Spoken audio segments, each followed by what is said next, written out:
Welcome to my ThatMuffinART channel. Learning how to draw is a rewarding and enriching process that can improve creativity, observation skills, and even problem-solving abilities. Whether you are a beginner or looking to refine your skills, here is tutorial. Drawing enriches you to really look to the world around you. You start noticing details, light, shadows, texture, and proportion that might go unnoticed otherwise. The practice of drawing improves hand-eye coordination and precision.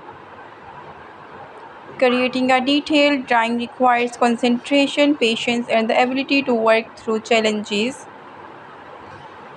Drawing can be meditative, reducing stress and promoting mindfulness as you become fully immersed in the process.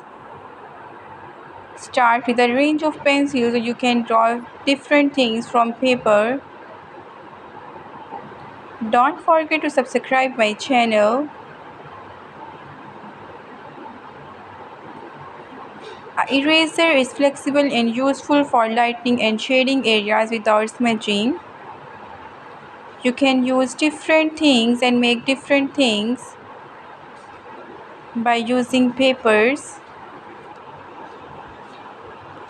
Thanks for watching this video.